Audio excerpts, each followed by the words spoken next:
Mari kita berdoa lagi sebelum kita masuk dalam acara firman. Bapa di surga, terima kasih bahwa dalam kebaktian ini kami kembali mendapatkan kesempatan dan kebebasan untuk membaca, mendengar, mempelajari, merenungkan sebagian firman Tuhan, dan kami masih tetap membahas eksposisi 2 Samuel pasal 12 tentang teguran dan pertobatan Daud dan juga ajaran dari Tuhan karena dosa-dosanya. Kami mohon supaya Engkau memberkati atau membimbing kami di dalam acara firman ini, baik hambamu sebagai penyampai firman maupun kami semua sebagai penerima firman. Tolong hambamu dalam menyampaikan, berikan kekuatan, jasmani, pikiran, suara, berikan pengurapan, berikan kata-kata, dan berikan apapun yang dia butuhkan supaya seluruh firman bisa disampaikan dengan baik, dengan benar, dan dengan sejelas-jelasnya. Lengkapi firman-Mu dengan kuasa dan pekerjaan roh-Mu, karena kami sadar tanpa itu semua akan sia-sia. Kami juga berdoa untuk kami semua dalam mendengar, berikan kami kesegaran, berikan kami hati yang terbuka, konsentrasi yang baik dari awal di akhir, dan terang secukupnya supaya kami bisa mengerti. Dan setelah kami mengerti, berikan kami ketundukan. Biarlah kami semua bukan hanya menjadi pendengar dan pengerti firman, tapi menjadi penanggap dan pelaku firman, bahkan kalau boleh pemberita firman. Sehingga lebih banyak lagi orang boleh mengerti atau menguasai akan firman Tuhan. Kami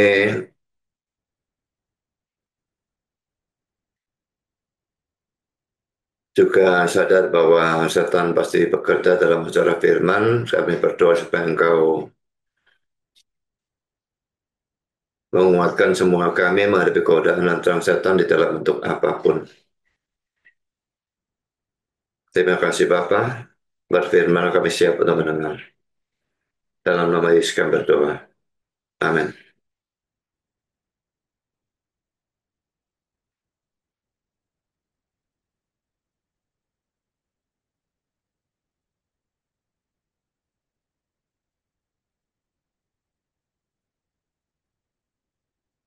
Jadi ini adalah posisi yang ke-6 ya. 2 Samuel 12 ayat 1 sampai 25. Dan kita membicarakan kematian anak Daud dan Bathsheba. Saya kira ini tidak usah kita baca semua ya. Kita hanya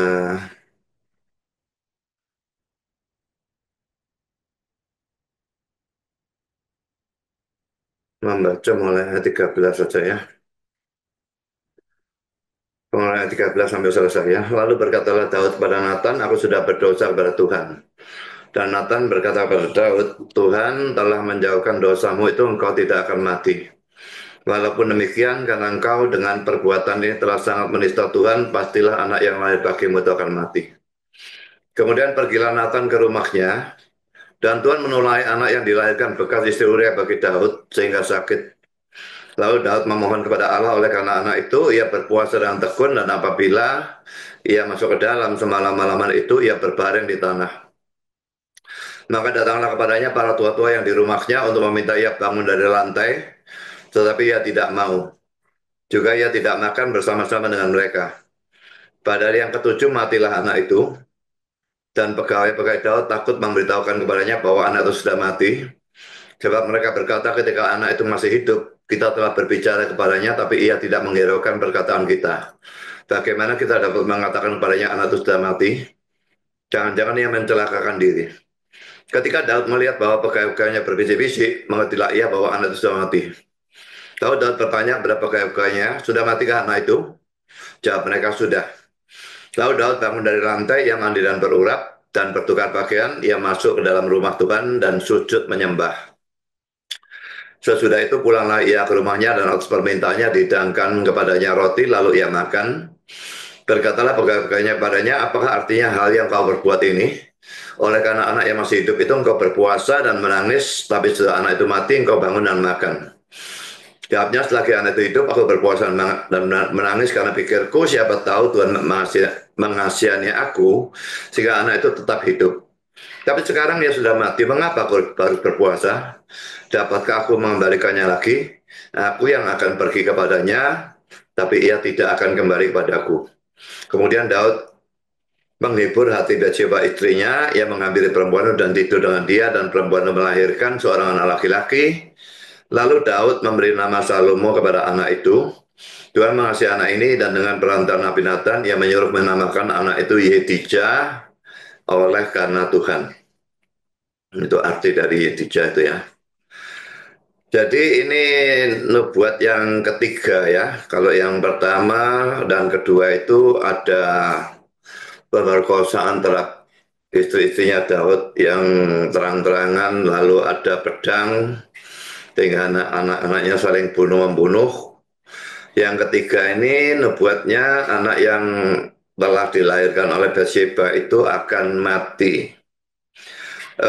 Cuma kalau dalam poin satu dan poin 2 itu nubuat dan penggenapannya itu saya jadikan satu, tetapi ini karena bagian ini karena penggenapannya nanti itu panjang sekali pembahasannya, maka akan saya pisahkan.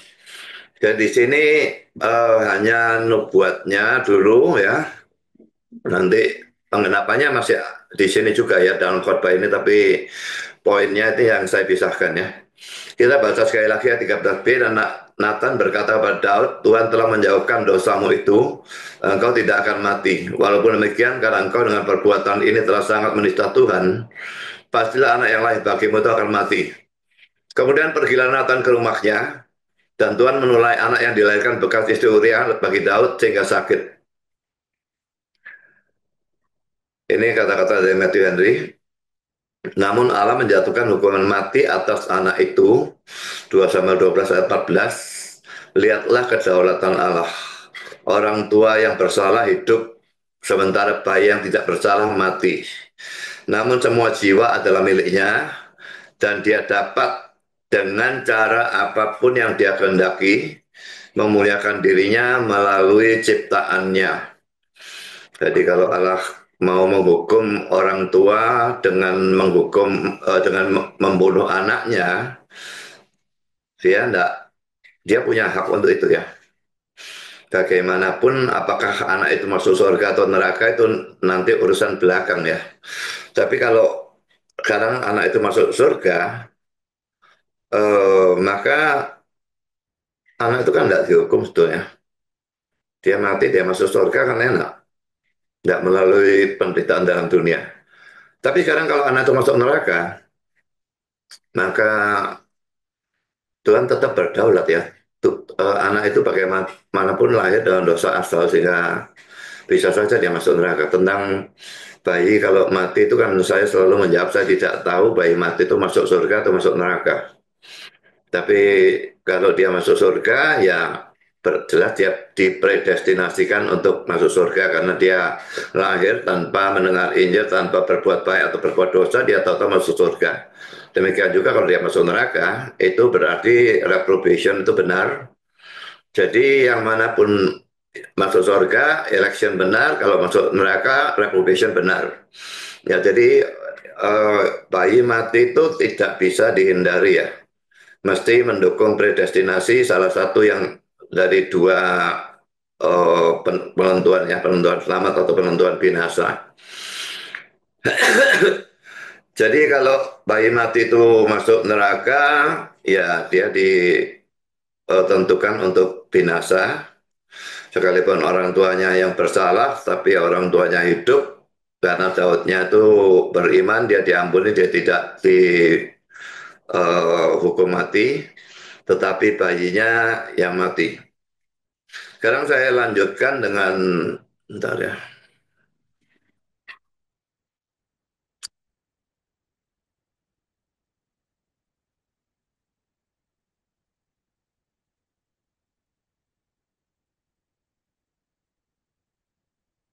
Saya baca dengan ayat 14 ya. Walaupun demikian, karena engkau dengan perbuatan ini telah sangat menista Tuhan, pastilah anak yang lahir bagimu itu akan mati.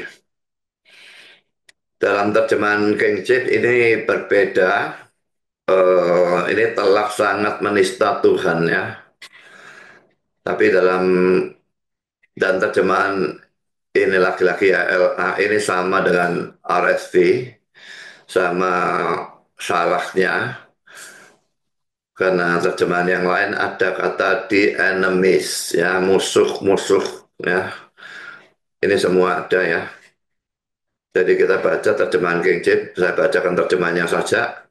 Namun karena oleh atau dengan perbuatan engkau telah memberi kesempatan besar bagi musuh-musuh Tuhan untuk menghujat, maka anak yang lahir kepadamu itu pasti akan mati.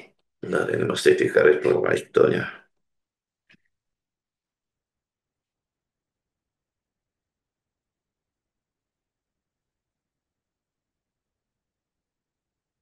Nah, tapi terjemahan RSV kata musuh-musuhnya tidak ada. Namun demikian, karena melalui perbuatan ini engkau telah menghina Tuhan sepenuhnya, maka anak yang lahir kepadamu itu akan mati. Jadi ini RSV sama dengan terjemahan Indonesia, tidak ada kata musuh ya.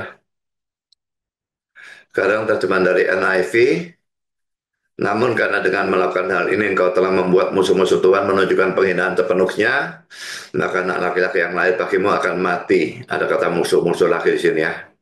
NIV juga, namun karena dengan tindakan ini engkau telah memberi kesempatan bagi musuh-musuh Tuhan untuk menghujat, maka anak yang lahir bagimu akan mati. Jadi saya tidak tahu apa alasannya kata musuh-musuh itu dihapuskan di dalam RSV dan Kitab Suci Indonesia. Saya sudah sering mengatakan bahwa RSV dan LA itu banyak sekali persamaan dalam kesalahan. Kalau persamaan dalam kebenaran tidak apa-apa, tapi kalau sama-sama salahnya, ini saya curiga sekali Kitab Suci Indonesia ini tidak diterjemahkan dari bahasa asli tapi dari RSV. Sekalipun memang ada perbedaan kadang-kadang, tapi kesalahan yang sama itu banyak sekali. Tidak ada kesepakatan di antara para penafsir tentang siapa yang dimaksud dengan musuh-musuh Tuhan ini. Sekarang saya akan berikan komentar dari para penafsir tentang hal ini ya. Putri komentari, namun kematian anak hasil perzinahan Daud dan Bathsheba akan membuktikan kepada orang-orang yang tidak religius ini bahwa pemerintahan adil Yehova dapat menjangkau dan menghukum sang raja sendiri dan dengan demikian membenarkan keadilannya dari celaan mereka. Ya, jadi kalau raja berdosa tidak dihakimi, tidak dihukum oleh Tuhan atau dihajar oleh Tuhan, maka orang-orang akan menganggap Tuhannya tidak adil gitu ya. Lalu sekarang Karl Endeles ini mengatakan oleh karena Tuhan menghukum Daud atas dosa ini dengan penghakiman yang diumumkan dalam ayat 12 yang akan menimpa dia dan keluarganya. Namun karena dosanya telah memberi kesempatan kepada musuh-musuh Tuhan, yaitu tidak hanya bangsa-bangsa kafir, tapi juga orang-orang yang tidak percaya di antara orang Israel sendiri, untuk menghujat dan mengejek agamanya dan agama semua orang percaya lainnya. Anak yang dilahirkan dari perzinahan itu dan baru saja dilahirkan harus mati. Supaya di satu sisi, supaya sang ayah menebus perzinahannya melalui kematian anaknya, dan di sisi lain agar alasan yang tampak untuk penghujatan lebih lanjut dihilangkan. Sehingga Daud bukan hanya merasakan sakitnya hukuman dalam kematian anaknya, tapi juga melihat di dalamnya tanda nyata dari kasih karunia Allah. Bahwa dia diampuni itu kan ada kasih karunia Allah, tetapi dalam kematian anaknya itu adalah ada hajaran dari Allah kan. Sekarang saya lanjutkan dengan kata-kata Matthew Henry. Daud melalui dosanya telah merusak kehormatan Allah yang memberi kesempatan kepada musuh-musuh Tuhan untuk menghujat. Orang-orang jahat pada generasi itu, kaum kafir, penyembah berhala, dan orang-orang yang tidak religius. Ini yang dimaksudkan dengan musuh-musuh Allah ya. Akan bersorak atas kejatuhan Daud dan berbicara buruk tentang Allah dan hukum Tauratnya. Ketika mereka melihat seorang yang bersalah atas dosa-dosa besar seperti itu, padahal dia mengaku sangat menghormati Allah dan hukum Tauratnya. Mereka mungkin akan berkata, inilah orang-orang yang mengaku beriman. Inilah dia yang berdoa dan menyanyikan mazmur, yang sangat berbakti. Apa gunanya semua ini jika tidak bisa menahan seorang dari perzinahan dan pembunuhan? Mereka juga mungkin akan berkata, bukankah Saul ditolak hanya karena hal yang lebih kecil? Mengapa Daud harus tetap hidup dan memerintah? Mereka tidak mempertimbangkan bahwa Allah tidak melihat seperti manusia melihat, tapi menyelidiki hati. Hingga saat ini masih ada orang mencela Allah dan dikeraskan dalam dosa karena contoh dari Daud. Meskipun benar bahwa tidak ada alasan yang benar untuk berbicara buruk tentang Allah dan tentang firman dan jalan-jalannya karena kesalahan Daud, dan itu adalah dosa mereka yang melakukannya, Daud tetap akan diperhitungkan sebagai orang yang menempatkan batu sandungan di jalan mereka, memberikan bukan penyebab yang sebenarnya, tapi dasar untuk celaan itu. Perhatikan, inilah kejahatan besar dari dosa-dosa yang memalukan dari mereka yang mengaku beragama dan memiliki hubungan dengan Allah, yaitu bahwa mereka memberi musuh-musuh Allah dan agamanya bahan untuk penghujatan dan celaan. Roma 2:24. Coba lihat konteksnya, saya baca mulai ayat 23. Engkau bermegah atas hukum Taurat, mengapa engkau sendiri menghina Allah dengan melanggar hukum Taurat itu? Seperti ada tertulis, sebab oleh karena kamulah nama Allah dihujat di antara bangsa-bangsa lain. Jadi mereka bermegah atas hukum Taurat, tapi mereka menghina Allah dengan melanggar hukum Taurat itu. Dan lalu ada tertulis, sebab oleh karena kamulah, ya, kamu langgar hukum Taurat itu, maka nama Allah dihujat di antara bangsa-bangsa lain. Jadi ini sekarang kita masuk dalam poin yang ketujuh. Saya sudah katakan tadi, nubuatnya dan pengendapannya akan saya pisahkan, dan ini saya bahas sekarang pengendapan dari nubuat itu. Kematian anak Daud dan Bathsheba di dalam ayat 14 sampai dengan ayat yang ke-23. Kita baca sekali lagi, walaupun demikian, karena engkau dengan perbuatan ini telah sangat menista Tuhan, pastilah anak yang lahir bagimu itu akan mati. Kemudian pergilah Nathan ke rumahnya, dan Tuhan menulai anak yang dilahirkan bekas istri Uria bagi Daud sehingga sakit. Lalu Daud memohon kepada Allah oleh karena anak itu. Ia berpuasa dengan tekun, dan apabila ia masuk ke dalam semalam-malaman itu, ia berbaring di tanah. Maka datanglah kepadanya para tua-tua yang di rumahnya untuk meminta ia bangun dari lantai, tapi ia tidak mau. Juga ia tidak makan bersama-sama dengan mereka. Pada hari yang ketujuh matilah anak itu, dan pegawai-pegawai Daud takut memberitahukan kepadanya bahwa anak itu sudah mati.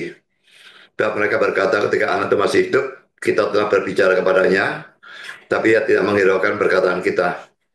Bagaimana kita dapat mengatakan kepadanya anak itu sudah mati? Jangan-jangan ia mencelakakan diri. Ketika Daud melihat bahwa pegawai-pegawainya berbisik-bisik, mengertilah ia bahwa anak itu sudah mati. Lalu Daud bertanya kepada pegawai-pegawainya, sudah matikah anak itu? Jawab mereka, sudah. Lalu Daud bangun dari rantai, ia mandi dan berurap dan bertukar pakaian. Ia masuk ke dalam rumah Tuhan dan sujud menyembah. Sesudah itu pulanglah ia ke rumahnya, dan atas permintaannya dihidangkan kepadanya roti, lalu ia makan. Berkatalah pegawainya kepadanya, apakah artinya hal yang kau perbuat ini? Oleh karena anak yang masih hidup itu engkau berpuasa dan menangis, tapi setelah anak itu mati engkau bangun dan makan. Jawabnya, selagi anak itu hidup, aku berpuasa dan menangis karena pikirku siapa tahu Tuhan mengasihani aku sehingga anak itu tetap hidup. Tapi sekarang dia sudah mati, maka aku harus berpuasa. Dapatkah aku mengembalikannya lagi? Aku yang akan pergi kepadanya, tapi ia tidak akan kembali kepadaku. Pertama, saudara, penyebutan anak, ya, kata anak, ya, anak Daud dengan Bathsheba. Ini ada sesuatu keanehan di sini, ya. Kalau kita baca lagi di dalam ayat 14 sampai 23, tidak usah saya baca, ya, karena kita sudah membaca. Di sini kata anak muncul dalam ayat 14, dan dalam bahasa Ibrani menggunakan kata ben. Kalau Arab bin, ya, jadi anak laki-laki dari itu, ya. Lalu di dalam ayat 15, kata anak ini menggunakan kata Ibrani, ya, kata Ibrani yelet. Lalu dalam ayat 16 menggunakan kata Ibrani na'ar. Lalu selanjutnya ayat 18, terus 19, 20, oh 20 nada, 21, 22, itu semua menggunakan yelet. Ya, jadi ini sesuatu yang aneh. Kenapa menggunakan tiga kata yang berbeda dalam bahasa Ibrani? Memang artinya sama-sama anak, tetapi ada perbedaan sebetulnya. Dan ini membingungkan saya dan tidak ada penafsir yang membahas ayat ini sepanjang yang saya tahu. Maka saya menanyakan kepada ChatGPT, mengapa dalam menggambarkan anak Daud yang mati itu digunakan tiga kata Ibrani yang berbeda, Ben, Naar, Yelet. Ini jawaban dari ChatGPT. Penggunaan tiga kata Ibrani yang berbeda, Ben, Naar, dan Yelet dalam menggambarkan anak Daud yang meninggal dalam teks Alkitab memiliki makna dan nuansa yang mendalam.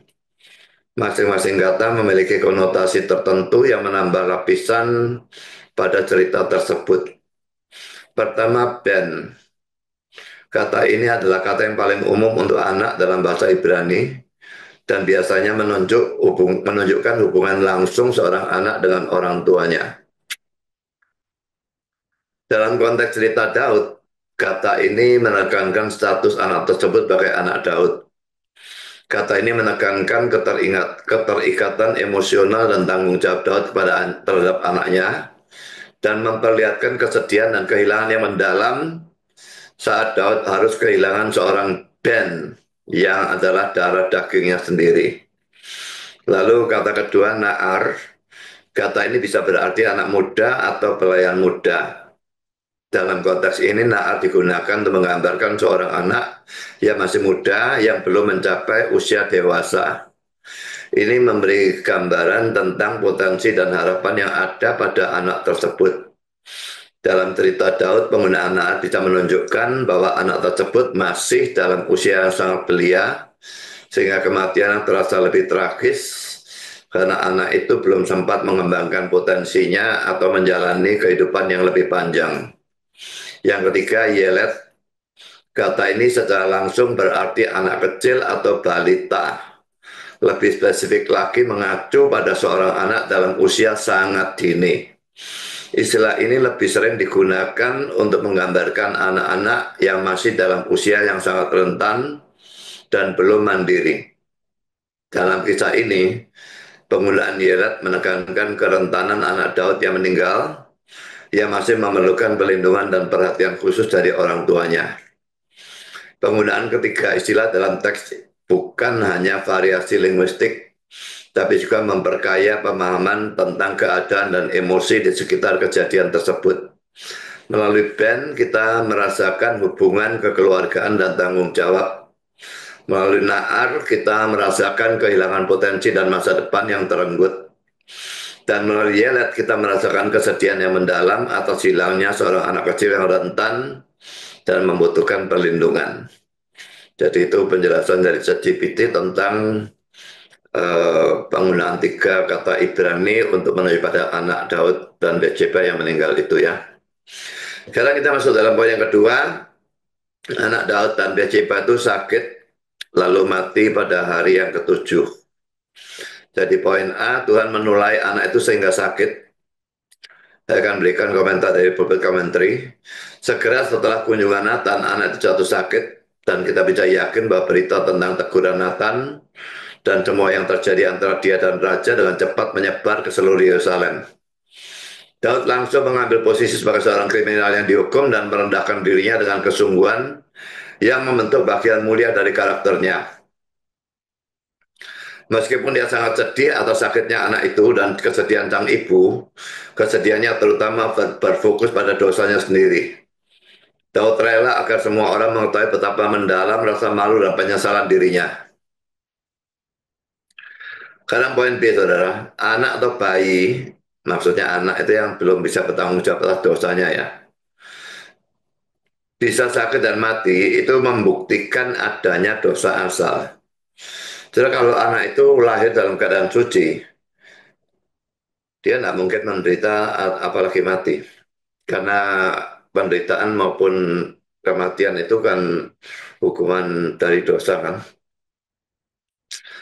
Jadi bagaimana kalau anak atau bayi itu belum berdosa lalu bisa sakit atau mati? Itu tidak mungkin, kecuali ada dosa asal. Jadi ini dasar dari adanya dosa asal. Anak atau bayi bisa mati. Bahkan dalam kandungan dia belum berbuat apapun yang baik atau yang buruk, belum menolak Injil atau apapun, tapi bisa mati. Jelas ada dosa asal. Ini kata-kata dari Calvin. Dengan demikian, meskipun seorang anak berusia 1 tahun mungkin tidak ditemukan bersalah, sejauh yang kita tahu, sejak dari rahim ibu kita hanyalah kotoran. Mazmur 51 ayat 7, dan titik-titik kita tidak memiliki apapun selain kerusakan dalam diri kita.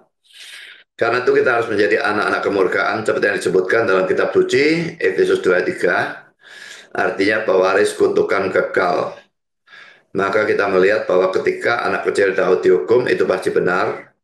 Karena Allah memegang semua makhluk di tangannya untuk melakukan dengan mereka apa yang dianggap baik. Karena itu anak itu tidak mengalami penghakiman yang tidak adil. Jadi sekalipun dia belum ada dosa, tapi dia ada dosa asal. Dan dosa asal cukup membuat Allah itu murka. Dan karena itu bukannya tidak adil kalau dia dihukum mati atau dibunuh ya. Dalam Mazmur 51 ayat 7 yang digunakan oleh Calvin ini saya bacakan ya. Sesungguhnya dalam kesalahan aku diperanakan, dalam dosa aku dikandung ibuku. Lalu dia menggunakan Efesus 2 ayat 3, saya baca mulai ayat 1. Kamu dahulu sudah mati karena pelanggaran-pelanggaran dan dosa-dosamu. Kamu hidup di dalamnya karena kamu mengikuti jalan dunia ini. Karena kamu mentaati penguasa kerajaan angkasa, yaitu roh yang sekarang sedang bekerja di antara orang-orang durhaka. Sebenarnya dahulu kami semua juga terhitung di antara mereka. Ketika kami hidup di dalam hawa nafsu daging dan menuruti kehendak daging dan pikiran kami yang jahat. Pada dasarnya kami adalah orang-orang yang harus dimurkai sama seperti mereka yang lain. Dalam King James diterjemahkan the children of wrath. Ya, ini orang-orang yang harus dimurkai dalam terjemahan kita. Dalam King James the children of wrath atau anak-anak kemurkaan. Sekarang komentar dari Matthew Henry, um, penyakit-penyakit dan kematian bayi-bayi yang belum berdosa seperti pelanggaran Adam. Kalau Adam itu kan sudah bertanggung jawab ya, dan ada larangannya yang dia mengerti, tapi dia langgar. Tapi bayi-bayi ini tidak berdosa seperti pelanggaran Adam. Mereka tidak ngerti larangan atau hukum-hukum Tuhan, dan mereka juga tidak melanggar perintah apapun yang karena mereka tidak mengerti ya. Dan mereka tidak berbuat apa-apa juga tentunya. Terutama ketika mereka berada dalam kondisi yang menyedihkan, adalah bukti nyata dari dosa asal yang diwariskan dalam kelahiran mereka. Dalam Islam tidak dipercaya dosa asal ya. Mereka percaya bayi lahir itu suci murni, sehingga setelah mereka bertambah besar, baru mereka berbuat dosa, berbuat dosa, berbuat dosa, dan sebagainya. Tapi dalam Kristen ada dosa asal, dan ini dibuktikan dengan adanya bayi yang mati. Jadi kalau kita berargumentasi dengan mereka, kita bisa berargumentasi kalau memang tidak ada dosa asal, kenapa bayi bisa mati? Saya bacakan Roma 5 ayat 14. Sungguh pun demikian mau telah berkuasa dari zaman Adam sampai kepada zaman Musa, juga atas mereka yang tidak berbuat dosa dengan cara yang sama seperti yang telah dibuat oleh Adam, yang adalah gambaran dari dia yang akan datang. Jadi belum ada hukum Taurat pun sudah ada maut dari zaman Adam sampai kepada zaman Musa. Mereka tidak berbuat dosa dengan cara yang sama seperti yang telah dibuat oleh Adam. Tidak ada hukum soalnya ya. Tapi ada hukum hati nurani. Kalau si Adam ada hukum. Kata-kata Tuhan itu hukum. Jangan makan pohon ini, buah pohon ini. Tapi yang zaman Musa sampai Adam dan Musa itu tidak ada hukum. tapi tetap maut berkuasa. Jadi ada hukum hati nurani memang. Tapi kalau bayi itu membuktikan adanya dosa asal. Sekarang kita masuk dalam poin B. Daud berdoa dengan tekun untuk anak itu. Ini kata-kata Calvin, ketika Allah menyentuh kita sampai ke lubuk hati, sehingga kita benar-benar merasakan murkanya, ada setiap alasan bagi doa-doa kita untuk dipenuhi dengan perasaan yang paling kuat. Dengan kata lain, tanpa dibatasi oleh kebiasaan kita untuk menahan diri. Jadi kita bisa merasakan murkanya ya. Dan ada setiap alasan bagi doa-doa kita untuk dipenuhi dengan perasaan yang paling kuat. Dengan kata lain, tanpa dibatasi oleh kebiasaan kita untuk menahan diri. Jadi biarpun Tuhan itu murka, kita tetap boleh dan bahkan harus untuk berdoa. Biarpun rasanya vonis itu sudah dijatuhkan, anak itu pasti mati, tetapi tetap ada alasan untuk berdoa. Kalau Allah saja memvonis bahwa bayi itu akan mati, dan kita tetap boleh berdoa, apalagi kalau yang memvonis kita untuk mati itu adalah dokter dan sebagainya, sudah tidak ada harapan, dah pasti kamu umurmu paling-paling tinggal 1-2 bulan, kita tetap boleh dan harus berdoa. Kecuali kalau memang sudah mati, ya itu lain ceritanya. Saya lanjutkan dengan komentar dari Calvin. Malah kita perhatikan bahwa orang-orang beriman setelah mendengar ancaman Allah sering menganggap bahwa ancaman itu dimaksudkan untuk membangkitkan mereka agar berdoa dengan lebih sungguh-sungguh. Jadi orang beriman ada ancaman Allah, justru ancaman itu membangkitkan dalam diri mereka kemauan atau kesungguhan dalam berdoa, karena ancaman Allah itu seringkali ada syarat tersembunyi. Nanti kita akan melihat ayat-ayatnya ya. Mereka tidak menganggapnya sebagai sesuatu yang tertutup dan mutlak. Nah, ancaman Allah itu tidak harus terjadi. Bukannya Allah itu mengancam dengan apa ya, mengancam abang-abang lambe seperti kalau orang tua mengancam anak sering lakukan lagi tak samdek. Orang itu lakukan lagi tidak disandek. Ya, nah, ini tidak boleh kalau seperti itu. Tapi Allah seringkali mengancam bukan dengan abang-abang lambe seperti orang tua mengancam anaknya, tapi seringkali dia memberikan ancaman dengan syarat yang tersembunyi. Nanti kita lihat lagi ya, ayatnya ya. Mereka tetap menganggapnya sebagai sesuatu yang tertutup dan mutlak, tapi berharap bahwa mereka masih bisa mendapatkan belas kasihan.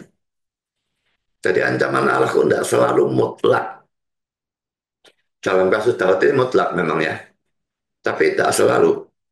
Sebenarnya seringkali Allah hanya mengancam ketika dia tidak ingin menghukum kita.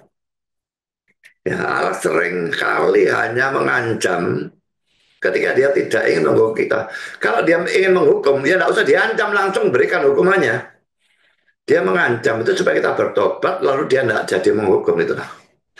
Sama seperti seorang ayah yang mungkin mengancam anak-anaknya untuk membuat mereka berubah, sehingga tidak perlu baginya untuk bertindak keras terhadap mereka. Calvin lagi, memang seringkali tampak bahwa orang-orang beriman berjuang dan mengangkat tanduk mereka. Ini saya tidak tahu harus diterjemahkan apa ya. Saya lihat di dalam kamus apapun saya tidak bisa mendapatkan terjemahan yang cocok ya. Lifting their horns against the will of God. Rasanya kayaknya melawan gitu ya. Melawan kehendak Allah ya. Tapi di sini saya ngambil terjemahan ChatGPT diterjemahkan mengangkat tanduk mereka, terjemahkan hurufiah ya. Saya tidak tahu apa ini mengangkat tanduk mereka melawan kehendak Allah. meskipun mereka setia untuk taat dan tunduk kepadanya. Karena seperti yang saya katakan, mereka tidak menganggap pesan yang Allah kirimkan sebagai berarti bahwa doa tidak diperkenankan. Tapi justru seolah-olah Allah sedang membangkitkan mereka, dan ini adalah dorongan yang tajam untuk membuat mereka tergerak.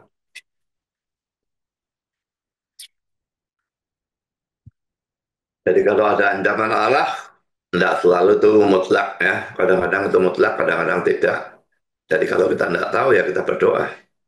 Tetap berdoa supaya ancaman itu dibatalkan ya. Dan Daud dalam sikon seperti itu dia tidak tahu. Siapa tahu Allahnya punya belas kasihan, makanya dia berdoa, berpuasa dan sebagainya.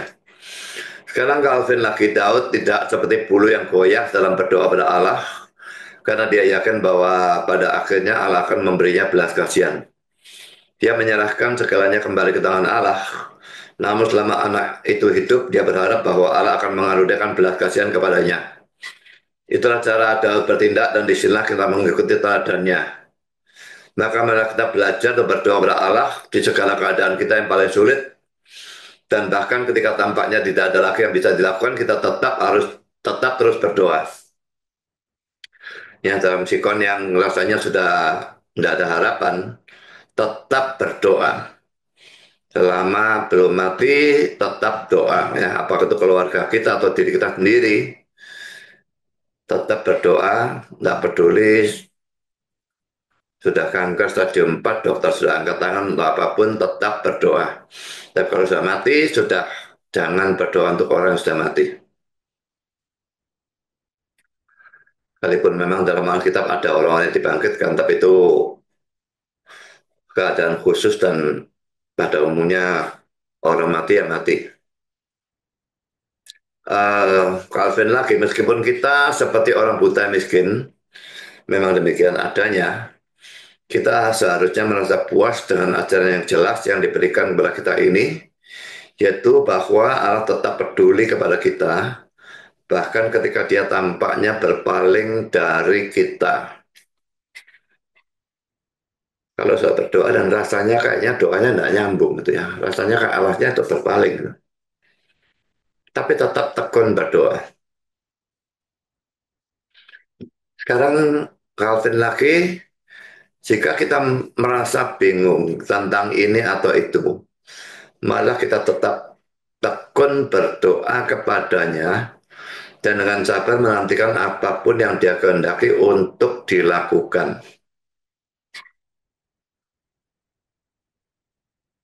Sekarang Matthew Henry,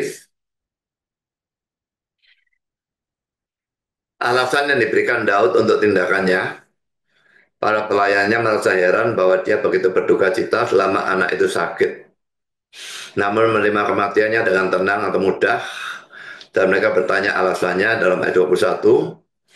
Daud menjelaskan tindakannya dengan jelas, bahwa saat anak itu masih hidup, dia merasa wajib untuk memohonkan kebaikan ilahi bagi anak itu, ayat 22.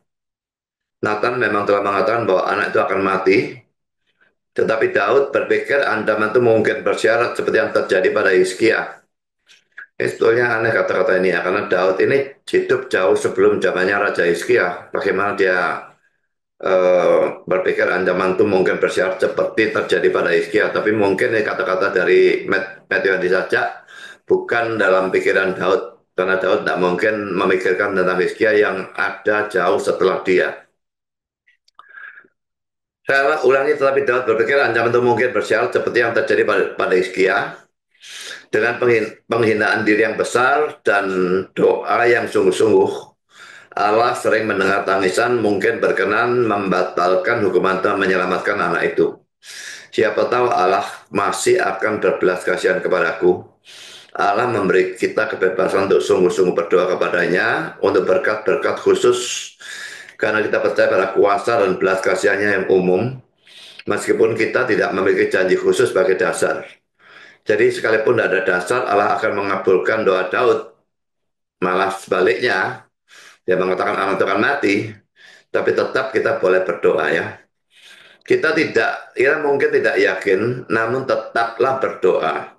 Sebab siapa tahu mungkin Allah akan berbelas kasihan kepada kita dalam hal tertentu. Ketika orang-orang terdekat dan sahabat kita jatuh sakit, doa yang penuh iman seringkali sangat berpengaruh. Selama ada hidup, ada harapan. Dan selama ada harapan, ada ruang untuk berdoa.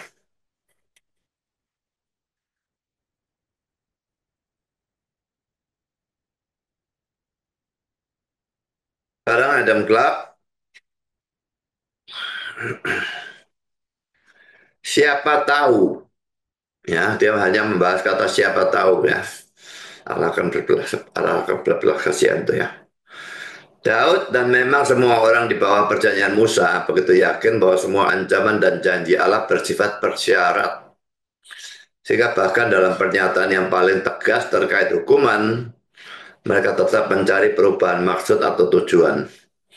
Meskipun ada pernyataan tegas dari Nathan mengenai kematian anak itu, Daud tetap memohon hidupnya tanpa mengetahui apakah hal itu mungkin tergantung pada syarat tak diucapkan, seperti doa, sungguh-sungguh, puasa, kerendahan hati, dan sebagainya. Dan dalam hal-hal inilah ia terus bertahan selama masih ada harapan. Ketika anak itu meninggal, ia berhenti berduka karena kini ia menyadari bahwa usahanya tidak akan membuahkan hasil. Inilah satu-satunya alasan dari ketekunan Daud dalam berdoa. Bentar ya, di sini tadi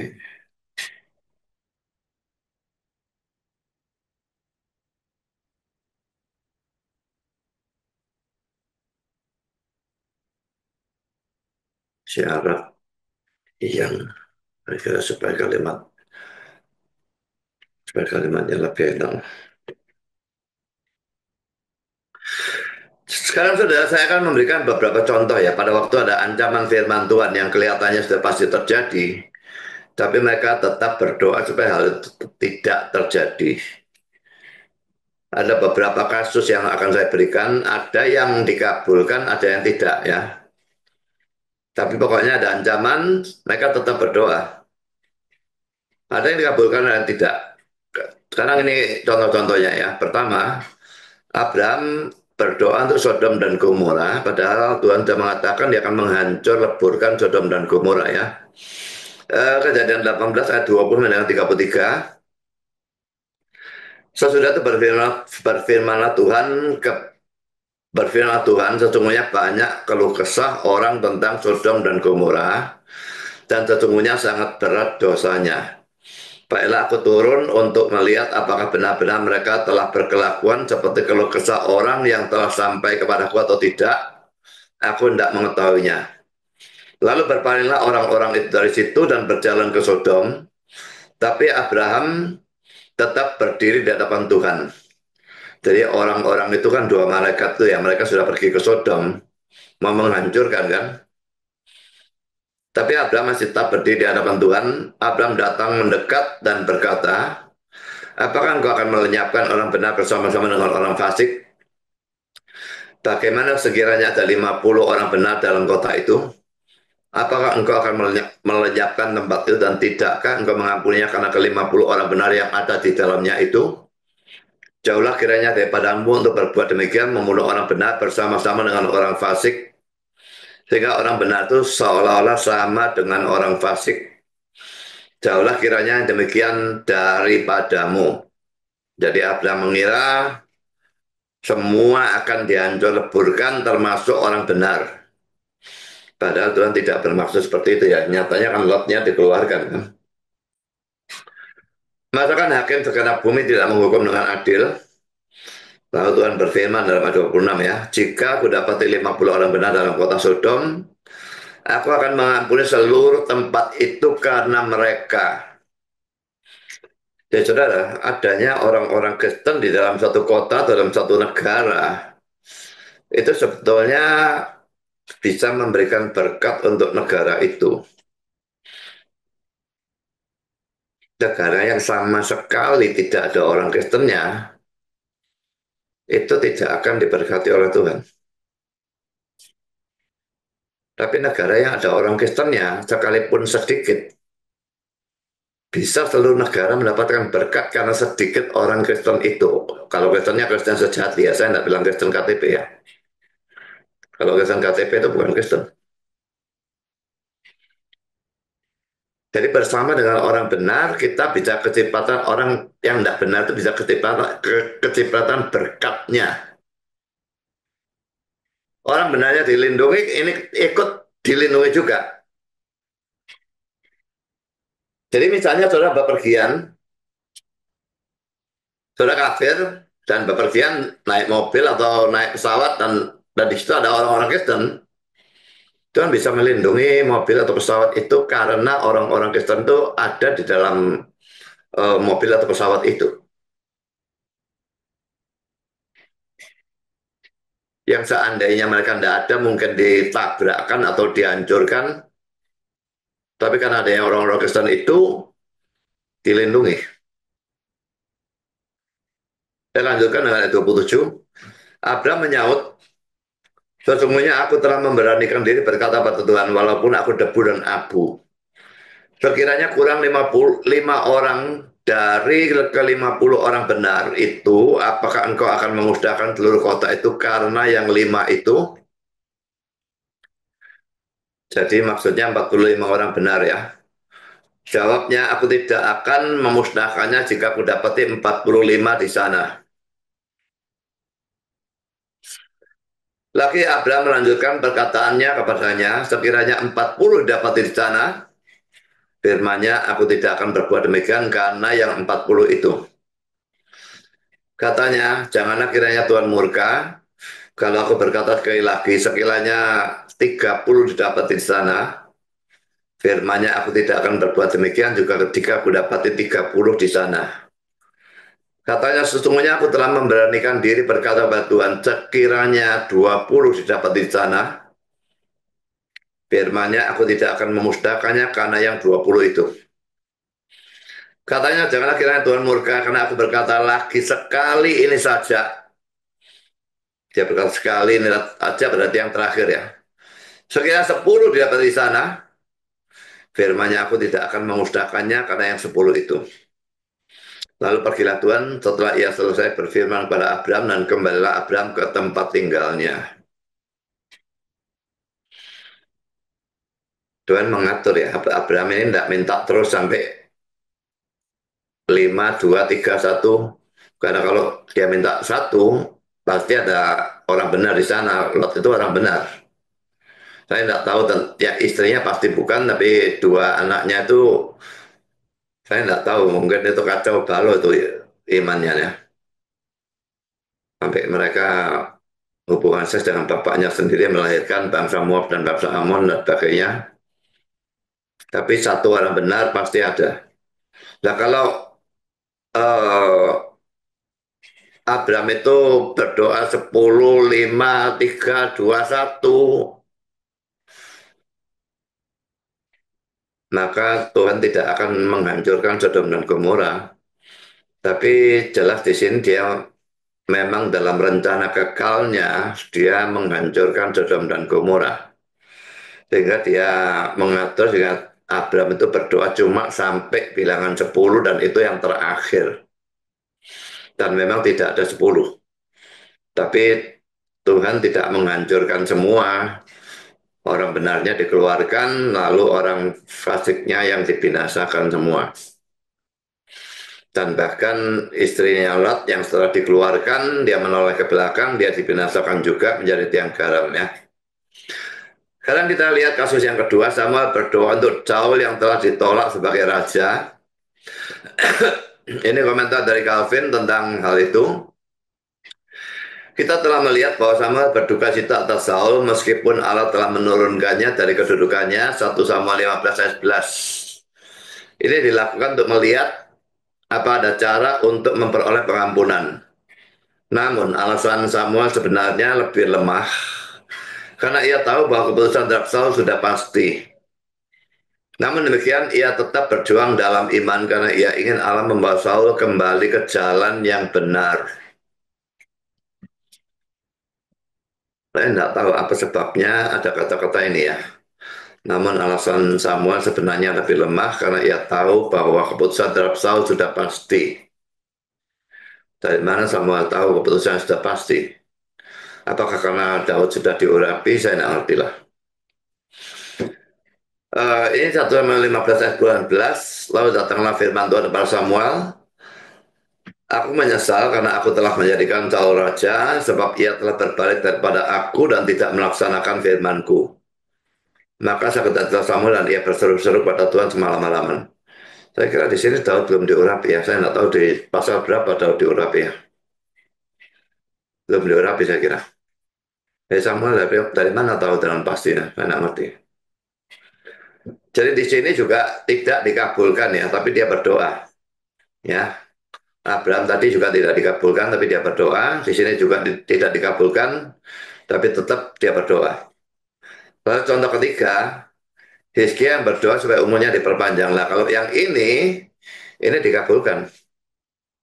Kita baca dalam 2 Raja 20 ayat 11. Pada hari-hari itu Hizkia jatuh sakit dan hampir mati. Lalu datanglah Nabi Yesaya bin Amos dan berkata kepadanya, beginilah firman Tuhan, sampaikanlah pesan terakhir kepada keluargamu, sebab engkau akan mati, tidak akan sembuh lagi. Lalu Hizkia memalingkan mukanya ke arah dinding dan ia berdoa kepada Tuhan, ah Tuhan, ingatlah kiranya bahwa aku telah hidup di hadapanmu dengan setia dan dengan tulus hati, dan bahwa aku telah melakukan apa yang baik di matamu. Kemudian menangislah Hizkia dengan sangat. Tetapi Yesaya belum lagi keluar dari pelataran tengah. Tiba-tiba datanglah firman Tuhan kepadanya, baliklah dan katakanlah pada Hizkia, raja umatku, beginilah firman Tuhan Allah Daud, bapak leluhurmu, telah kudengar doamu dan telah kulihat air matamu. Sesungguhnya aku akan menyembuhkan engkau pada hari yang ketiga, engkau akan pergi ke rumah Tuhan, aku akan memperpanjang hidupmu 15 tahun lagi. Dan aku akan melepaskan engkau dan kota ini dari tangan Raja Asyur. Aku akan memagari kota ini oleh karena aku dan oleh karena Daud hambaku. Kemudian berkatalah Yesaya, ambillah sebuah kue ara. Lalu orang mengambilnya dan ditaruh pada bara itu, maka sembuhlah ia. Sebelum itu Hizkia telah berkata pada Yesaya, apakah yang akan menjadi tanda bahwa Tuhan akan menyembuhkan aku? Dan bahwa aku akan pergi ke rumah Tuhan pada hari yang ketiga? Yesaya menjawab, inilah yang akan menjadi tanda bagimu dari Tuhan bahwa Tuhan akan melakukan apa yang dijanjikannya. Akan majukah bayang-bayang itu, ini bayang-bayang dari jam-jam pada saat itu menggerak benda, bayang-bayangnya itu menunjukkan jam berapa ya. Itu tentu saja cuma bisa perkiraan ya. Inilah yang akan menjadi tanda bagimu dari Tuhan bahwa Tuhan akan melakukan apa yang telah dijanjikannya. Akan majukah bayang-bayang itu 10 tapak atau akan mundur 10 tapak? Nah, jam itu maju 10 tapak atau mundur 10 tapak. Hizkia berkata itu perkara ringan bagi bayang-bayang itu memanjang 10 tapak. Ya, kalau bayang-bayang itu memang jam itu kan maju. Itu alamiahnya jam kan. Jadi dia minta yang lebih sukar, dia minta bayang-bayang itu mundur 10 tapak. Hizkia berkata perkara ringan bagi bayang-bayang itu memanjang 10 tapak. Sebaliknya biarlah bayang-bayang itu mundur ke belakang 10 tapak.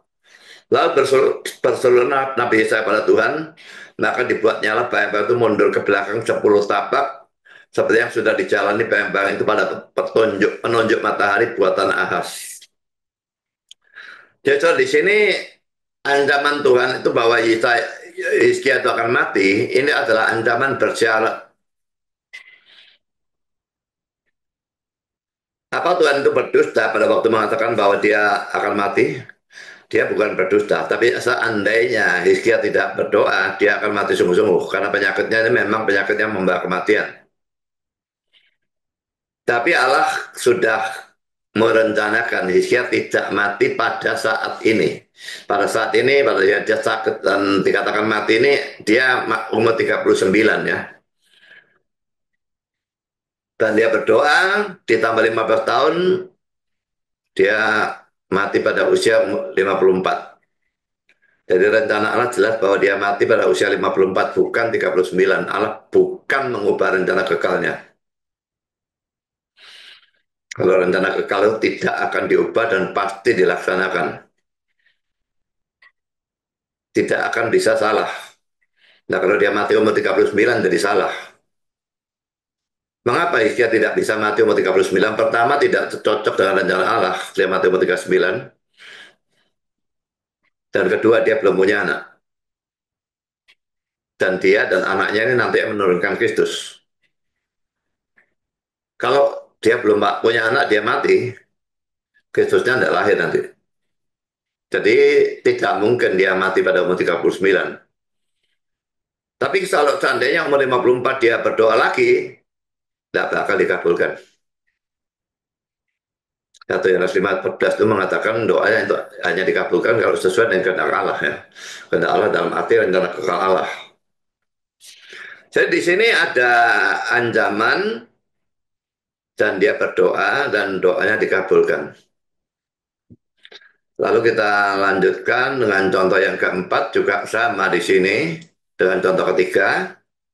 Ada ancaman mereka berdoa dan doanya dikabulkan, yaitu orang-orang Niniwe yang bertobat dan bergabung karena berita dari Yunus berkata bahwa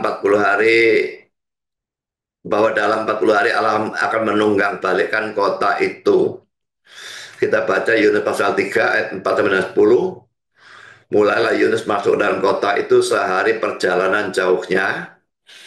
Jadi kota itu mestinya cukup besar ya untuk ukuran kota zaman itu ya. Orang berjalan kaki sehari perjalanan. Kalau kita jalan normal itu bisa 5 kilometer per jam. Ya, mungkin dia berjalan kaki 24 jam lah.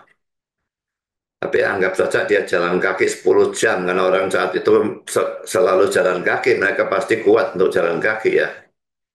Kalau mereka jalan kaki 10 jam, berarti dia jalan kaki selama sejauh 50 kilometer. Masuk ke dalam kota, dari pinggiran kota, berjalan mungkin sampai ke tengah kota, itu 50 kilometer. Anggap saja nggak usah 50, 25 kilometer saja. Berarti diameter kota itu 50 kilometer. Sangat besar untuk ukuran kota pada zaman itu.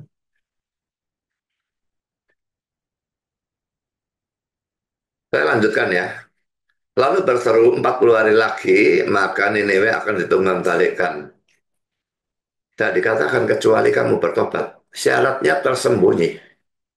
Ya, orang Niniwe percaya kepada Allah. Mungkin karena mereka sudah mendengar bahwa Yunus itu ditelan ikan lalu dimuntahkan setelah 3 hari dan bisa hidup dalam perut ikan. Jadi itu menyebabkan mereka percaya kepada Allah. Lalu mereka mengumumkan puasa dan mereka baik orang dewasa maupun anak-anak mengenakan kain kabung. Setelah sampai kabar itu pada Raja Kota Niniwe, turunlah ia dari singgasananya, ditanggalkannya jubahnya, diselubungkannya kain kabung, lalu duduklah ia di abu. Lalu atas perintah raja dan para pembesarnya, orang memaklumkan dan mengatakan di Niniwe demikian. Manusia dan ternak, lembu sapi dan kambing domba tidak boleh makan apa-apa, tidak boleh makan rumput dan tidak boleh minum air. Harusnya semuanya, manusia dan ternak berselubung kain kabung dan berseru dengan keras kepada Allah, serta haruslah masing-masing berbalik dari tingkah laku yang jahat dan dari kekerasan yang dilakukannya. Siapa tahu, dia tidak pasti, tapi pokoknya dia berdoa. Siapa tahu mungkin Allah akan berbalik dan menyesal serta berbalik dari murkanya yang bernyala-nyala itu sehingga kita tidak binasa. Ketika Allah melihat perbuatan mereka itu, yaitu yakni bagaimana mereka berbalik dari tingkah lakunya yang jahat, maka menyesallah Allah karena malapetaka yang telah dirancangannya terhadap mereka dan ia pun tidak jadi melakukannya. Jadi di sini ancaman itu ada syarat tersembunyi. 40 hari lagi aku tunggang balikkan, aku hancurkan kotamu, tentu saja beserta dengan semua makhluknya. Tapi ada syarat tersembunyi kecuali kamu bertobat. Cuma syarat tersembunyinya tadi ucapkan. Lalu poin yang kelima, Yesus sendiri yang berdoa supaya cawan itu berlalu ya. Dalam Matius 26 ayat 36 ayat 45, maka sampailah Yesus bersama-sama murid-muridnya ke suatu tempat yang bernama Getsemani. Lalu ia berkata pada murid-muridnya, duduklah di sini sementara aku pergi ke sana untuk berdoa. Dan ia membawa Petrus dan kedua anak Zebedeus sertanya. Maka mulailah ia merasa sedih dan gentar. Lalu katanya kepada mereka, hatiku sangat sedih, seperti mau mati rasanya. Tinggallah di sini dan berjaga-jaga dengan aku. Maka ia maju sedikit lalu sujud dan berdoa, katanya, ya Bapakku, jikalau sekiranya mungkin bila cawan ini lalu daripadaku, tapi jangan seperti yang kukehendaki, melainkan seperti yang engkau kehendaki. Jadi dia minta cawan itu lalu daripadanya. Tentu saja ini kehendak manusianya, bukan kehendak ilahinya. Akan kehendak ilahinya jelas satu dengan kehendak Bapa dan Roh Kudus. Dia datang ke dunia memang untuk menderita dan mati, untuk menebus dosa. Tapi kehendak manusianya ini berdoa, jika sekiranya mungkin bila cawan ini lalu, mengapa dia takut? Karena saya percaya dia takut bukan karena pencambukan ataupun penyalipan, tapi dia takut karena dia tahu di atas kali salib dia akan ditinggal oleh bapaknya. Pada saat dia berseru, Eli, Eli lama sabatani, Allahku, mengapa engkau meninggalkan aku? Setelah itu ia kembali kepada murid-muridnya itu dan mendapat mereka sedang tidur. Dan ia berkata kepada Petrus, tidakkah kamu sanggup berjaga-jaga 1 jam dengan aku? Berjaga-jagalah dan berdoalah supaya kamu jangan jatuh ke dalam pencobaan. Roh memang penurut tetapi daging lemah. Lalu ia pergi untuk kedua kalinya dan berdoa, katanya, ya Bapakku, jikalau cawan tidak mungkin lalu kecuali apabila aku meminumnya, jadilah kehendakmu. Dan ketika ia kembali pula, ia mendapati mereka sedang tidur sebab mata mereka sudah berat. Ia membiarkan mereka di situ lalu pergi untuk berdoa untuk ketiga kalinya dan mengucapkan doa yang itu juga. Sesudah itu ia datang pada murid-muridnya dan berkata kepada mereka, tidurlah sekarang dan istirahatlah, lihat saatnya sudah tiba bahwa anak manusia diserahkan ke tangan orang berdosa.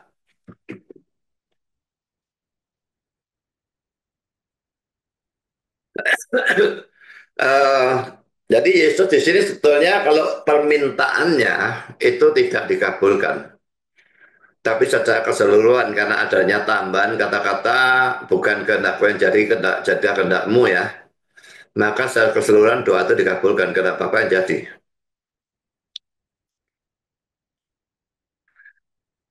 Sekarang kita masuk dalam poin C, saudara. Pada hari ketujuh anak itu mati. Ini kata-kata dari Calvin. Keturunan adalah suatu tanda berkat Allah kepada manusia. Ketika dia mengambil anak-anak, dia pasti sedang menghukum para ayah. Dengan cara ini Allah ingin membuat Daud merasakan kejahatannya, karena apa yang sudah dirasakannya belum cukup.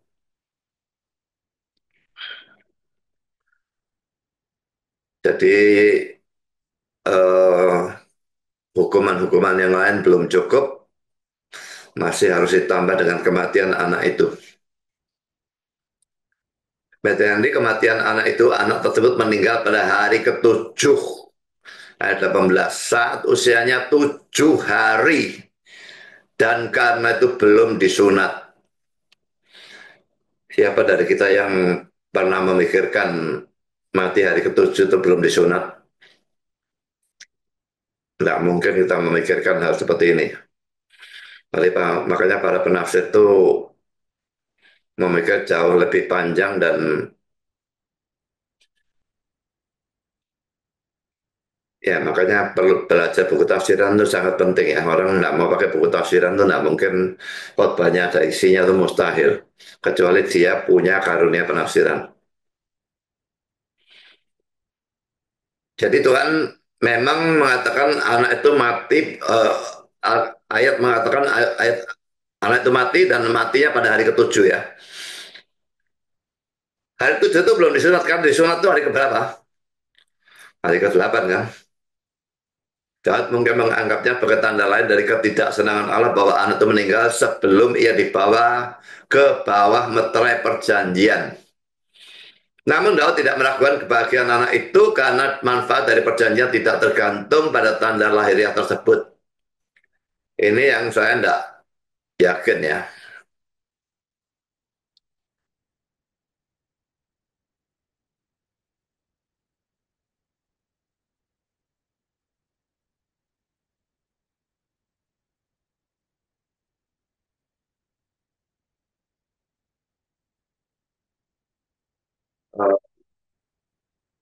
Karena kata-kata ini kelihatannya menunjukkan bahwa Matthew Henry menganggap Daud itu percaya anak itu masuk surga.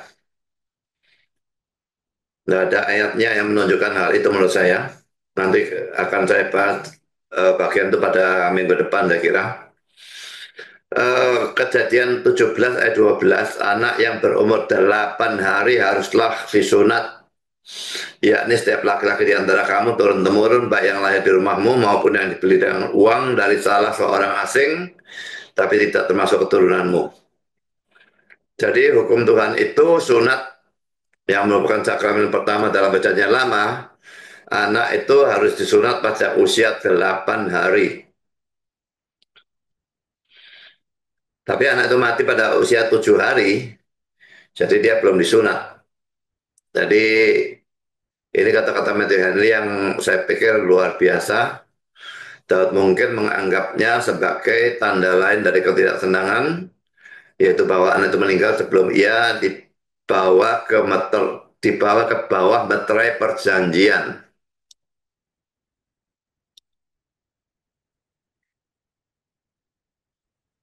Sekarang saya lanjutkan dengan poin keempat, poin D. Perhatikan Daud tidak berdoa supaya Tuhan membangkitkan anak itu.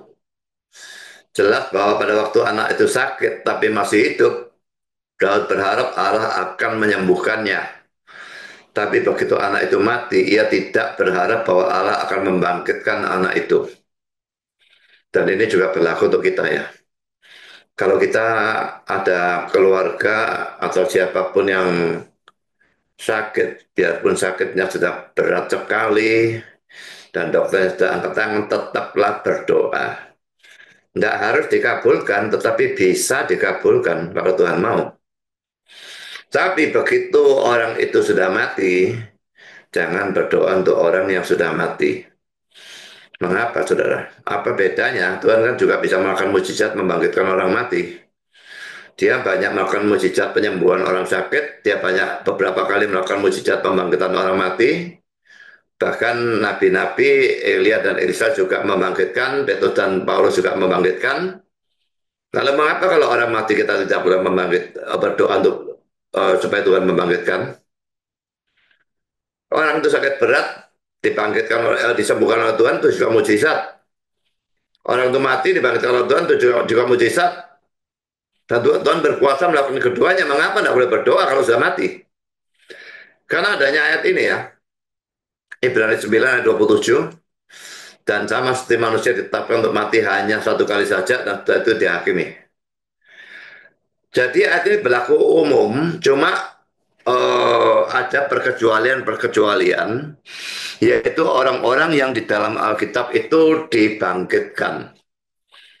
Karena mereka semua dibangkitkan dengan tubuh lama tanpa diubahkan menjadi tubuh kebangkitan, maka mereka pasti akan mati lagi. Berarti mereka yang dibangkitkan itu mati dua kali. Yang dibangkitkan oleh Elia, yang dibangkitkan oleh Elisa, lalu mayat yang terkena tulang Elisa, lalu yang Yesus bangkitkan, 3 atau 4 orang, saya lupa, lalu orang-orang yang bangkit pada waktu Yesus itu mati, dan lalu mereka masuk ke kota kudus pada waktu Yesus bangkit dan sebagainya. Um, juga, jadi mereka perkecualian, mereka mati dua kali ya. Karena mereka tidak bangkit dengan tubuh kebangkitan, mereka pasti mati lagi, sekalipun tadi ceritakan, tapi pasti mati lagi. Hanya Yesus yang bangkit dengan tubuh kebangkitan, dan karena itu dia disebut yang pertama bangkit dari antara orang mati. Padahal sebelum dia sudah banyak orang mati dibangkitkan, tapi tidak ada yang dibangkitkan dengan tubuh bangkitan.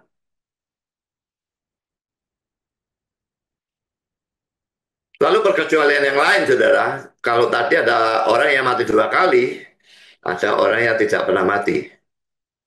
Henokh dan Elia tidak mengalami kematian, diangkat ke surga. Apa hanya dua? Tidak. Ada banyak. Yaitu orang-orang yang masih hidup pada saat Yesus datang kedua kalinya.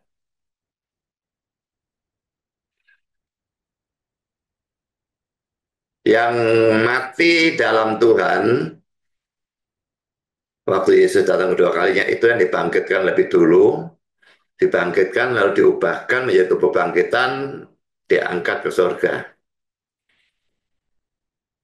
Lalu itu tidak ada gap ya. Lalu segera setelah itu dia masih hidup tanpa melalui kematian langsung diangkat dan diubahkan menjadi tubuh kebangkitan. Jadi mereka tidak melalui kematian. Jadi ada yang mati 2 kali, ada yang mati 0 kali. Tapi ayat ini secara umum berlaku untuk mayoritas manusia. Selama manusia ditetapkan untuk mati hanya 1 kali saja. Nah kalau kita berdoa orang mati dibangkitkan, orang mati dibangkitkan, orang mati dibangkitkan, kita terus minta perkecualian terus. Ayat ini bisa-bisa harus dibuang dari Alkitab. Karena itu saudara kalau sakit berat boleh berdoa. Minta Tuhan lakukan mujizat, bisa dikabulkan, bisa tidak. Tapi kalau orang sudah mati, jangan berdoa supaya Tuhan bangkitkan. Sekarang kita masuk dalam poin E, sekalipun anak itu mati, Daud tetap menghormati Nabi Nathan. Maksudnya kalau kita mungkin ngamuk ya sama pendetanya ya. Ini pendeta berikan nubuat anakku mati sungguh-sungguh. Tapi Daud begitu beriman dan dia memang bertobat dengan sungguh-sungguh dan dia justru menganggap Nabi Nathan berjasa karena menegur dia sehingga dia bertobat, tidak terus-menerus di dalam dosa. Jadi anak itu mati, dia sedih, tapi dia tidak marah kepada Nathan, bahkan sebaliknya. Dia tetap menghormati Nabi Nathan. Apa saudara menghormati seorang pendeta kalau dia menegur dosa saudara, atau sebaliknya saudara marah kepada pendeta itu? Bersyukurlah kalau pendeta itu masih mau menegur dosa saudara ya. Pendeta yang tidak pernah menegur dosa, itu bukan hamba Tuhan, itu hamba setan. Karena tanpa kita sadar dosa, kita tidak akan merasa kita butuh juru selamat. Jadi kalau pendeta tidak pernah menegur dosa, dia tidak akan bisa membuat orang selamat. Jangan cari pendeta model seperti itu. Sekarang saya lanjutkan dengan Matthew Henry. Nathan setelah menyampaikan pesannya, tidak tinggal di istana, melainkan pulang, mungkin untuk berdoa bagi Daud, kepada siapa ia telah berkhotbah. Allah dengan menggunakan Nathan sebagai alat membawa Daud pada pertobatan, dan sebagai pembawa pesan baik, belas kasihan maupun hukuman. Yang belas kasihan itu Daudnya tidak mati ya, tapi hukumannya itu yang istrinya ditiduri, lalu anak-anaknya saling bunuh, lalu anak dari Bathsheba mati. Jadi bawa pesan baik belas kasihan maupun hukuman, memberikan kehormatan pada pelayanannya dan meninggikan firman-Nya melebihi segala namanya. Daud menamai salah satu putranya dari Bathsheba dengan nama Nathan untuk menghormati nabi ini. 1 Tawarikh 3 ayat 5. Laki-laki saudara, siapa dari kita yang memikirkan hal ini? Tapi Matthew Henry bisa memikirkan ya. Para penafsir ini memikirkan banyak sekali, merenungkan Alkitab dan sebagainya. Mereka pasti punya juga karunia penafsiran dan juga ilmu yang memadai sehingga mereka bisa menjadi penafsir. Ya kalau orang tidak punya ilmu jadi penafsir ya karu-karuan tambahan saudara. Jadi saudara Daud menamai salah satu putranya dari Bathsheba dengan nama Nathan untuk menghormati nabi ini. Jadi jangan kacau balaukan antara Nathan anaknya Daud dengan Nathan Nabi Nathan ya. Itu beda ya. Nah, anaknya Daud diberi nama Nathan itu untuk menghormati Nabi Nathan. Dan itu ada dalam 1 Tawarikh 3 itu yang kelima. Kalau menghormatinya ini tidak ada, tapi namanya Nathan ini ada ya. Dan dari keturunan putra tersebutlah Kristus sang Nabi Agung dilahirkan secara garis keturunan tercatat dalam Lukas 3 ayat 31. Kita akan baca 1 Tawarik 3, 1-5. Inilah anak-anak Daud yang lahir bagi dia di Hebron. Anak sulung ialah Amnon dari Ahinoam, perempuan Yesreel. Anak kedua ialah Daniel dari Abigail, perempuan Karmel. Anak yang ketiga ialah Absalom, anak Maaka, yakni anak perempuan Talmai, Raja Gesur. Anak yang keempat ialah Adonia, anak Agit. Anak yang kelima ialah Sepaka dari Abital. Anak yang keenam ialah Yitream dari Egla, istrinya itu. 6 orang lahir bagi dia di Hebron, di mana ia memerintah 7 tahun 6 bulan lamanya. Waktu itu Isboset masih belum dikalahkan ya. Lalu selama 7,5 tahun itu dia memerintah hanya untuk daerah tertentu, tapi tidak seluruh Israel ya. Baru setelah itu Isbosetnya dihancurkan, maka dia memerintah seluruh Israel ya. Dan 33 tahun lamanya ia memerintah di Yerusalem. Jadi total pemerintahnya dia itu 40 tahunan ya. Ini yang lahir bagi dia di Yerusalem. Simea, Sobab, Nathan, dan Salomo. 4 orang dari Batshua binti Amiel. Batshua itu sudah saya katakan, Batshua itu nama lain dari Bathsheba ya, atau singkatan atau apapun ya. Dan sekarang saya lihat dalam Lukas 3:31 itu silsilah Yesus. Saya tidak akan bacakan semuanya karena panjang ya. Itu ayat 1-38 kalau saya tidak salah ya. Anak Melea, anak Mina, anak Matata. Nah yang saya tekankan anak Nathan, anak Daud. Jadi Nathan anak Daud dari Bathsheba ini nanti yang melahirkan Kristus.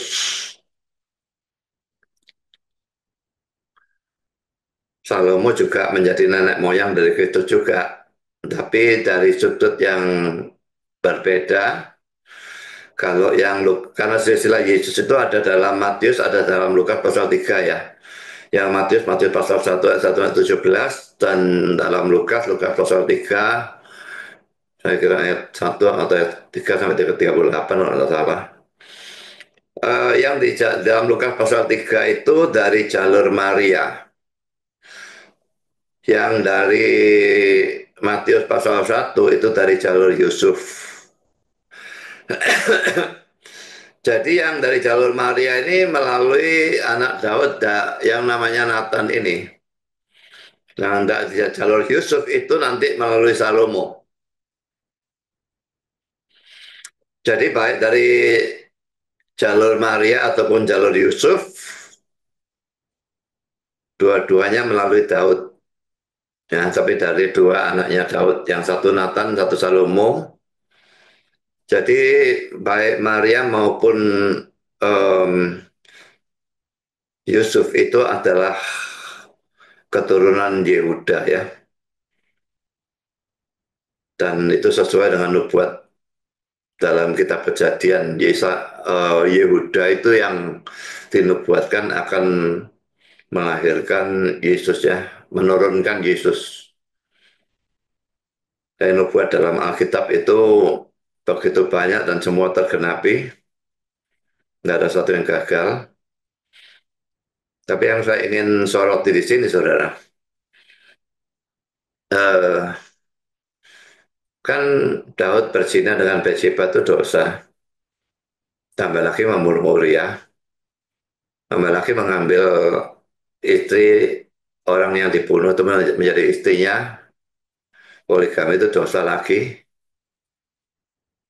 Tapi dari poligaminya dia dengan Bathsheba ini dan pembunuhan terhadap Uria dan perzinahan dengan Bathsheba ini muncul anak-anak yang nanti melahirkan Kristus. Apakah kelahiran Kristus itu direncanakan oleh Allah atau tidak? Sudah pasti itu direncanakan oleh Allah. Bukan cuma kelahirannya, tapi juga kematiannya di atas kayu salib, penebusan, dan sebagainya. Padahal itu harus melalui Kelahiran Kristus harus melalui Nathan dan Salomo. Yang tidak akan ada seandainya tidak ada perzinahan Daud dan Bathsheba, pembunuhan Uria, dan pengambilan Bathsheba menjadi istri Daud. Jadi bahwa dosa itu ditentukan dalam rencana Allah, itu jelas adalah ajaran Alkitab dan itu ada di mana-mana. Sangat banyak dasar Alkitabnya.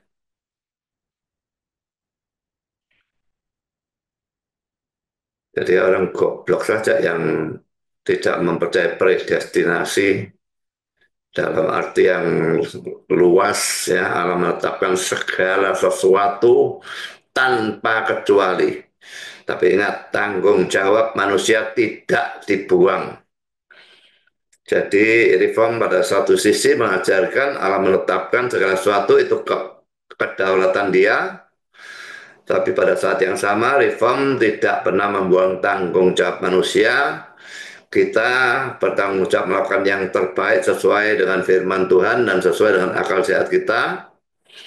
Dan juga kalau kita melanggar firman Tuhan, kita tetap dianggap berdosa. Yudas itu ditetapkan untuk mengkhianati. Tapi Yesus tetap berkata, celakalah dia. Jadi dia bertanggung jawab, saudara. Sekarang saya lanjutkan, saudara, poin F. Sekalipun anak itu mati, Daud tetap menyembah Allah. Ini sesuatu yang luar biasa, ya. Begitu mati, dia mandi berurap, pergi bait Allah dan menyembah. Bait Allah belum ada, kemah suci, ya. Dia menyembah Allah. Kita baca dalam ayat 19 dan 20. Ketika Daud melihat bahwa pegawai-pegawainya berbisik-bisik, mengertilah ia bahwa anak itu sudah mati. Lalu Daud bertanya kepada pegawai-pegawainya, sudah matikah anak itu? Jawab mereka, sudah. Lalu Daud bangun dari lantai, ia mandi dan berurap dan bertukar pakaian. Ia masuk ke dalam rumah Tuhan dan sujud menyembah. Suatu yang luar biasa, ya saudara. Kalau punya anak lalu anak saudara mati, atau saudara punya cucu dan cucu saudara mati, saudara berbakti atau tidak? Tetap menyembah Tuhan? Atau murtad? Atau marah? Daud masuk dalam rumah Tuhan dan sujud menyembah. Dan ini menunjukkan kesalahan Daud. Dia memang dosa, tapi dia tetap adalah orang percaya dan orang yang sangat salah. Jangan disoroti hanya dosanya, juga jangan hanya disoroti kesalahannya. Dua-dua harus kita perhatikan. Dari pelajaran ini hanya sampai di sini saja.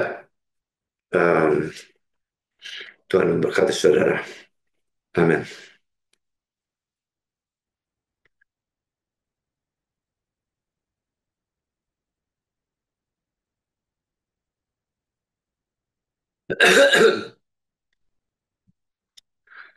Mari kita berdoa. Bapa di surga, terima kasih Engkau sudah memimpin, menyertai, memberkati kami dalam sepanjang acara firman. Dan kami berdoa supaya Engkau memberkati firman yang sudah diberitakan, supaya semua kami menjadi pelaku dan pelanggar firman, bahkan pemberita firman. Apapun yang sudah diberitakan, biarlah kami resapi dan kami tanggapi dengan benar.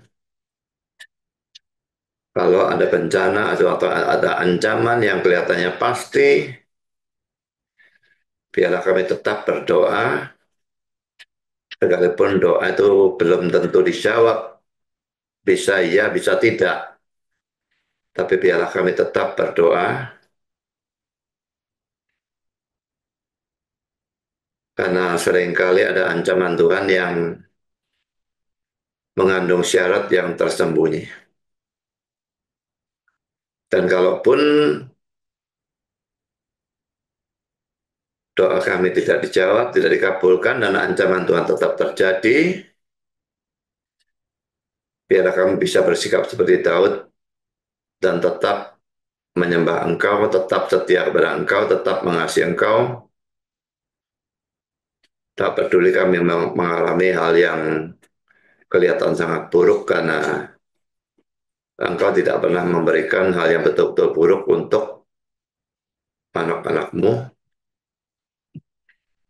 tapi segala sesuatu yang kelihatan buruk pasti akan menghasilkan suatu kebaikan kalau tidak di sini, di alam setelah kematian kami. Terima kasih Bapak, dalam nama Yesus kami berdoa. Amin.